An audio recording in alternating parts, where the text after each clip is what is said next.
नमस्कार मंडळी, आज आपण बनवणार आहोत फणसाची खमंग भाजी. आता फणसाचा सीझन सुरू झाला आहे, मग ही भाजी बनवलीच पाहिजे ना. चला तर सुरुवात करूया. सर्वात आधी कढई गरम करून त्यात थोडं तेल घालूया. तेल गरम झालं की त्यात जिरं टाकूया. आता मी इथे एक ग्रीन पेस्ट बनवून ठेवली आहे, ती घालून साधारण 2 मिनिटं छान परतवून घेऊया. यानंतर मी अजून एक वाटण तयार केलं आहे, तेही आता यात ऍड करूया. चवीनुसार मीठ घालून मसाला छान परतवून घेऊया. आता यात हळद आणि घरगुती मसाला घालूया. मसाला जळू नये म्हणून थोडंसं पाणी घालून सगळं छान मिसळून घेऊया. इथे मी फणसाचे तुकडे आधी वाफवून घेतलेले आहेत, ते आता या मसाल्यात घालून छान परतवून घेऊ. त्यात थोडे काजूही ऍड करूया.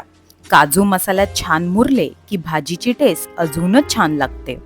गरजेनुसार थोडंसं पाणी घालूया आणि एक छान उकळी आली की आपली फणसाची भाजी तयार. आज आमच्या घरी जेवणाचा छान बेत होता.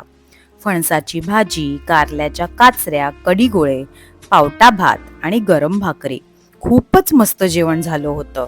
तुम्हालाही हा व्हिडिओ आवडला असेल तर लाईक आणि शेअर नक्की करा आणि चॅनलला सबस्क्राईब करायला विसरू नका, कारण तुमचा सपोर्ट माझ्यासाठी खूप महत्त्वाचा आहे. पुन्हा भेटूया पुढच्या व्हिडिओमध्ये.